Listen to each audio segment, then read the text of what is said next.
વરસાદ રોકાયો તેને કલાક થયું છતાં પણ અમદાવાદ શહેરમાં સ્થિતિ ઠેરની ઠેર છે। ચો તરફ અમદાવાદ શહેરમાં જળબંબાકારની પરિસ્થિતિ યથાવત છે।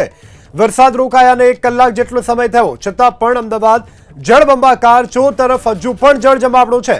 અમદાવાદના દાણી લીમડા વિસ્તારમાં હજુ પણ જળબંબાકારની સ્થિતિ જૈસે થે તે રીતે જોવા મળી રહી છે। અમદાવાદના દાણી લીમડા વિસ્તારના દ્રશ્યો છે કે જ્યાં મુખ્ય માર્ગો ઉપર હજુ પણ વરસાદી પાણીનો જમાવડો યથાવત જોવા મળી રહ્યો છે। વરસાદ રોકાઈને 1 કલાક થયું છતાં પણ અમદાવાદના દાણી લીમડા વિસ્તારમાં સ્થિતિ જેની તે છે। હજુ પણ દાણી લીમડા વિસ્તાર જાણે કે બેટમાં ફેરવાયો હોય તે પ્રકારની સ્થિતિનું નિર્માણ યથાવત જોવા મળી રહ્યું છે।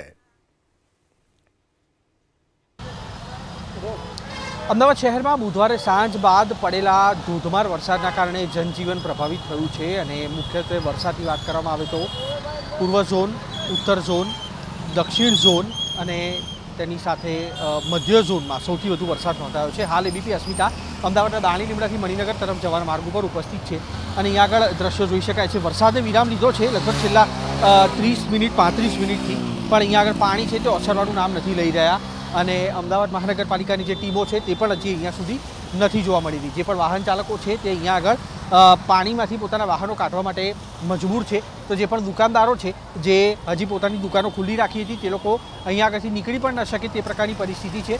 ત્યાં દ્રશ્યો આપણે બતાવવાનો પ્રયાસ કરીશું। અલગ અલગ દુકાનદારો છે, ગેરેજના જે કર્મચારીઓ છે, રોજમદારો છે તે અત્યારે અંદર પુરાઈ જાય તે પ્રકારની પરિસ્થિતિ છે। અનેક લોકોના વાહનો છે તે અહીંયા આગળ બંધ થઈ જવાની સ્થિતિ છે।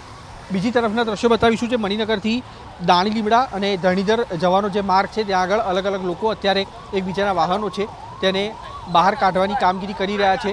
તેના સિવાય અન્ય વાહન ચાલકો છે તેમના વાહનો બંધ થઈ જતા વાહનોમાંથી પાણી કાઢવાની કામગીરી છે તે અત્યારે કરવામાં આવી રહી છે।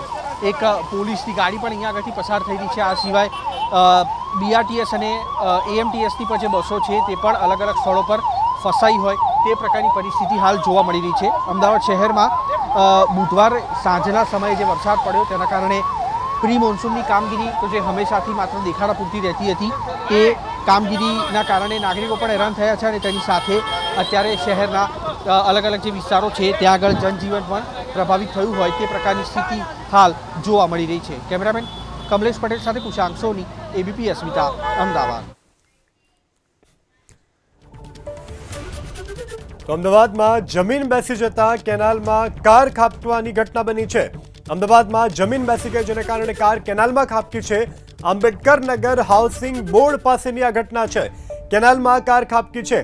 સિંગવાઈ માતા મંદિર પાછળની કેનાલમાં આ કાર ખાબકી હોવાની પણ જાણકારી અત્યારે પ્રાપ્ત થઈ રહી છે।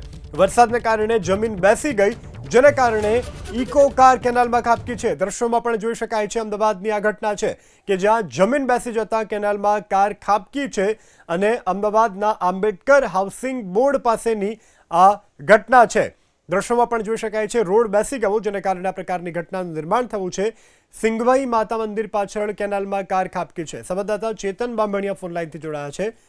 જી ચેતન, શું વધુ વિગત?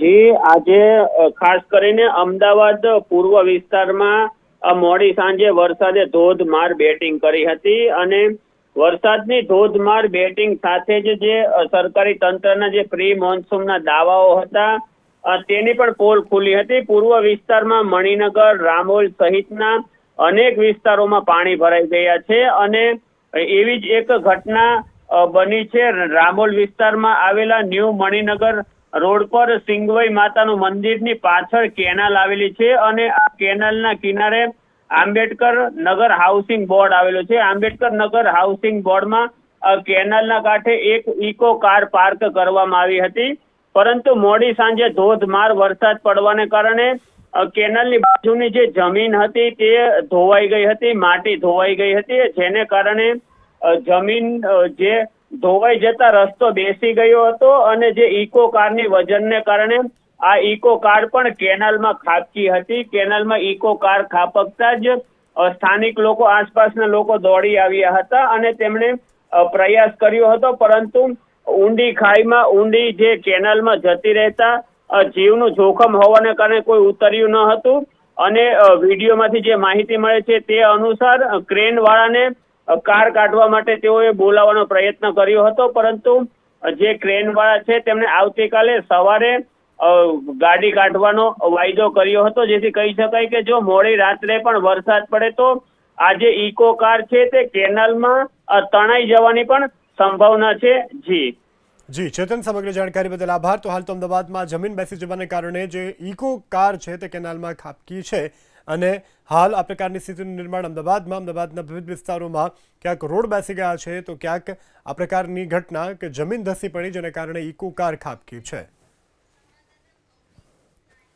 સંવાદદાતા ભૌમિક આપણી સાથે લાઈવ જોડાઈ ગયા છે ઘટના સ્થળથી. ભૌમિક, અત્યારે કયા પ્રકારની સ્થિતિ અને કોઈ કોર્પોરેશન તરફથી કોઈ આવ્યું છે, કોઈ અધિકારિક વ્યક્તિ અત્યારે આવ્યું છે આ સાથે ક્રેન તરફથી? જી ભૌમિક. યસ, હું આપને જણાવી દઉં કે શહેરના પૂર્વ વિસ્તારમાં છેલ્લા 1-2 કલાકના વરસાદે ક્યાંક ને ક્યાંક સ્થિતિને જળબંબાકાર કરી છે. વરસાદ તો રોકાયો છે પણ લોકોની મુશ્કેલી ઓછી થવાનું નામ નથી લેતી. આ મણિનગર રેલવે ક્રોસિંગથી જસોદા એટલે કે જસોદા વટવા GIDC અને હાથીજણને જોડતો રસ્તો છે. તે જોઈ રહ્યા છો આપ કે આખો રસ્તો પાણીમાં ગરકાવ છે. એટલે કે આ રસ્તે લોકો ચાલીને જવા મજબૂર છે. અનેક લોકો છે તે અત્યારે પણ આ પાણી ઓસરવાની રાહ જોઈ રહ્યા છે. હજી સુધી સ્થાનિક તંત્ર AMCના કોઈ પણ અધિકારીઓ આવ્યા નથી. આપને જણાવી દો કે પ્રી મોન્સૂન કામગીરીની વાતો થાય છે, કરોડો રૂપિયાનો ખર્ચો થાય છે, પણ અત્યારની જે સ્થિતિ છે તે તમે જોઈ રહ્યા છો કે લગભગ 1 થી 1.5 કિલોમીટરનો આ રસ્તો છે તે સમગ્ર પાણીમાં ગરકાવ છે.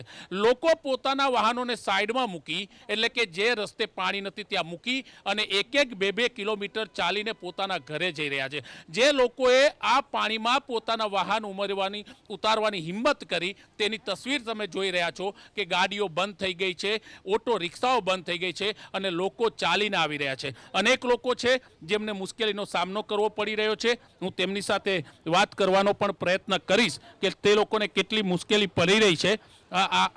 આપનું નામ? અંકિત. અંકિત, આપ ક્યાંથી આવો છો ને કેટલી મુશ્કેલી છે? હાથીજણ સર્કલથી આવું છું અને કેડસમાં પાણી ભરાયેલા છે. હાથીજણ સર્કલથી અહીંયા સુધી છેક ટુ છેક ચાલતો આવું છું. કોઈ જ વ્હીકલ મળેલા નથી, રિક્ષા નહીં, બસ નહીં, કશું જ નહીં.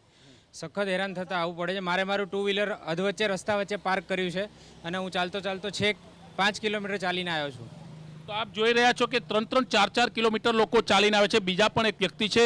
આપ ક્યાંથી આવો છો? હાથીજણથી આવી રહ્યો છું અત્યારે. કેટલું પાણી ભરેલું છે ને ક્યાં સુધી છે? છેક સુધી હાથીજણથી અહીંયા આવવામાં ચાલતા ગાડી મૂકીને આવ્યો છું. કમર સુધી પાણી ભરેલું છે બધી જગ્યાએ, ટોટલી. ગાડી બંધ પડી ગઈ, પેટ્રોલ પંપ પર મૂકીને આવ્યો છું આપણે રામોલ પાસે. તો તમે જોઈ શકો છો કે લોકો 3-4 કિલોમીટર ચાલીને આવી રહ્યા છે. પોતાની ગાડીઓ 3-4 કિલોમીટર દૂર મૂકીને આવ્યા છે અને તેને કારણે લોકોને મુશ્કેલી છે. જે લોકો પોતે નોકરી ધંધેથી જ્યારે 10-11 વાગે પોતાની ઘરે જવાનો પ્રયત્ન કરે છે ત્યારની આ સ્થિતિ છે. અનેક લોકો છતાં પણ જોખમ લઈને તમે જોઈ રહ્યા છો કે આ કેડસમા પાણી એટલે કે આ ઘૂંટણ સમાની ઉપરના પાણીમાં પોતાનું સ્કૂટર નાખવાની પર હિંમત કરે છે, કારણ કે દરેક લોકોને પોતાના ઘરે પહોંચવું છે. તો યસ, હું આપને જણાવી દઉં કે હજી સુધી કોઈ સ્થાનિક તંત્ર કે અધિકારીઓ નથી. ડ્રેનેજ સિસ્ટમ ચોકઅપ થઈ ગઈ છે. એટલે કે અમદાવાદના મણિનગર વિસ્તારની આસપાસનો સમગ્ર વિસ્તાર જળબંબાકાર થયો છે. જી બિલકુલ. આ સાથે આપની પાસે એવી કોઈ જાણકારી છે કે રહેણાંક એકમોમાં વરસાદી પાણી ફરી વળ્યા હોય અને જે સ્થાનિકો છે તે પણ શું કહી રહ્યા છે? કારણ કે વરસાદ બંધ થવું કલાક જેટલો સમય વીતી ગયો, સ્થિતિ જેની તે જ છે. જે બિલકુલ યસ, હું આપને જણાવી દઉં કે હાટકેશ્વર મણિનગરનો જે વિસ્તાર છે, લક્ષ્મીનારાયણ 4 વિસ્તાર, તેની આસપાસની સોસાયટીઓ છે તે પાણીમાં ગરકાવ થઈ છે તેવા સમાચારો આવ્યા છે. અને ખાસ કરીને અહીંના સ્થાનિકો પણ છે, તેમની સાથે હું વાત કરવાનો પ્રયત્ન કરીશ. કારણ કે આ જ વિસ્તારથી બીજો એક વિસ્તાર જે કનેક્ટ કરે છે તે અમદાવાદના CTM એટલે કે હાટકેશ્વર બાજુના વિસ્તારને કરે છે. આ દર વખતની સ્થિતિ છે અને અહીંના સ્થાનિકોએ અત્યારે જે આ ડ્રેનેજ સિસ્ટમ છે તેને ખોલવાનો પ્રયત્ન કર્યો છે કે જેથી કરીને પાણી ઉતરે. હું અમને પૂછીશ, આપનું નામ? મેહુલભાઈ. મેહુલભાઈ, અહીંના સ્થાનિક છો, અત્યારે કેટલીક સોસાયટીઓમાં પાણી છે અને કઈ રીતના મુશ્કેલી? મણિયાસામાં બધી સોસાયટીના નીચાણવાળી છે. જે ચેરમાના મંદિરથી તો છે કે અહીંયા ક્રોસિંગ સુધીના એ જે અંડરબ્રિજની આજુબાજુનો એરિયો આખો છે નીચાણવાળો છે. એટલા એરિયામાં ટોટલી પાણી ભરેલું છે. લગભગ લોકોના ઘરમાં છે ને હું માનું ત્યાં સુધી છે ને ઢીચણ ઉપર પાણી છે, કમર સુધી પાણી છે સોસાયટીની અંદર. મેઇન રોડ ઉપર એટલું જ પાણી છે જેટલું અંદર છે. સ્થાનિક તંત્ર અધિકારીઓ કોઈ આવ્યા હોય અને મુશ્કેલીઓનો અંત આવે? હવે ત્યાં વોટર પંપ જે નાખ્યો છે પણ હવે એ જ્યારે ચાલુ કરે એને માટે બી ટાઈમ તો જોઈએ ને, ટાઈમ પીરિયડ હશે તો એ પતશે.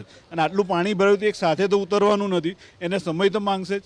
અને એ વસ્તુ છે એ જ્યારે ચાલુ કરે ત્યારે એ થાય, ત્યાં સુધી તો પબ્લિક તો હેરાન થવાની જ છે. પણ દર વર્ષે પ્રી મોન્સૂન કામગીરીની વાત થાય છે, કરોડો રૂપિયા ફળવાય છે, પણ દર વર્ષે સ્થિતિ તો એવી જ હોય છે, 1 કલાકનો વરસાદ આવે ને અમદાવાદ ચોકઅપ થઈ જાય, ખાસ કરીને મણિનગર. હવે એ તો હવે જેટલા નીચાવાળા વિસ્તારો છે એટલે બધી એમ તો જવાહર ચોક તમે જાઓ તો જવાહર ચોક બી તમારે એ રીતનું છે. પેલી બાજુ પછી તમે આ બાજુ અહીંયા બી જાઓ, દક્ષિણીની બાજુવાળા એરિયામાં જાઓ, આવકાર હોલ પાસે ત્યાં બી એ રીતનું છે. આ બાજુ આડકેશ્વર, અમરાઈવાડી ત્યાં બી ઓલરેડી જેટલો નીચાણવાળો વિસ્તાર છે એટલા બધા વિસ્તારોમાં પાણી ભરાય જ છે. તો તેમનું કેવું છે કે નીચાણવાળો વિસ્તાર છે ને તેને કારણે દર વર્ષે આ મુશ્કેલી છે. 1-2 કલાક વરસાદ આવે 4 થી 5 ઇંચ, પણ બધી જગ્યા ચોકઅપ થઈ જાય છે. અહીંયા શું આપને જણાવી દઉં કે મણિનગરની આસપાસ હાટકેશ્વર, સીટીએમ, ખોખરા, અનુપમ સિનેમા, એની આગળની પાછળની બાજુમાં ગોમતી પુલ, રખિયાલ, બાપુનગર, શારદાબેન સર્કલ, સરસપુર, સમગ્ર વિસ્તાર જળબંબાકાર છે. કોર્પોરેશન કહે છે, સ્થાનિક તંત્ર કહે છે કે આ વર્ષે પાણી નહીં ભરાય, પણ દર વર્ષે તસવીર કંઈક અલગ જ કહે છે કે કોર્પોરેશનના જે દાવાઓ છે તેની પોલ ખોલ નાખે છે. જી યસ જી, સમગ્ર જાણકારી બદલ આભાર. તો હાલ તો અમદાવાદમાં આ પ્રકારની સ્થિતિનું નિર્માણ છે. વરસાદ રહ્યાને કલાક જેટલો સમય વીતી ગયો છતાં પણ સ્થિતિ ઠેરની ઠેર છે. દ્રશ્યોમાં જોઈ શકાય છે કે લોકો પોતાના બંધ પડી ગયેલા સાધનો કે જેને દોરીને જઈ રહ્યા છે, તો અમુક એવા લોકો કે જે પોતાના નોકરી ધંધેથી છૂટ્યા પરંતુ આ વરસાદી પાણીના ધસમસતા પ્રવાહમાં પોતાના વ્હીકલ બંધ થયા, જેથી 2 કિલોમીટર 5 કિલોમીટર દૂર મૂકી અને હવે પગપાળા તેઓ પોતાના ઘરે જઈ રહ્યા છે, કારણ કે આ પ્રકારની સ્થિતિનું અમદાવાદ શહેરમાં નિર્માણ છે. પાણી નથી ઓસરી રહ્યા. સ્થાનિકો જહેમત ઉઠાવી રહ્યા છે કે ગટરના ઢાંકણા ઊંચા કરીને પાણી જાય, પરંતુ હાલ તો અનેક ઠેકાણે દ્રશ્યો જોવા મળી રહ્યા છે. તો આ દ્રશ્યોમાં આપણે અનુપમ સિનેમા પાસેના બતાવી રહ્યા છીએ અમદાવાદના, કે જ્યાં રોડ બેસી ગયો અને હાલ આ પ્રકારની સ્થિતિના નિર્માણને કારણે શહેરીજનોને પારાવાર મુશ્કેલી.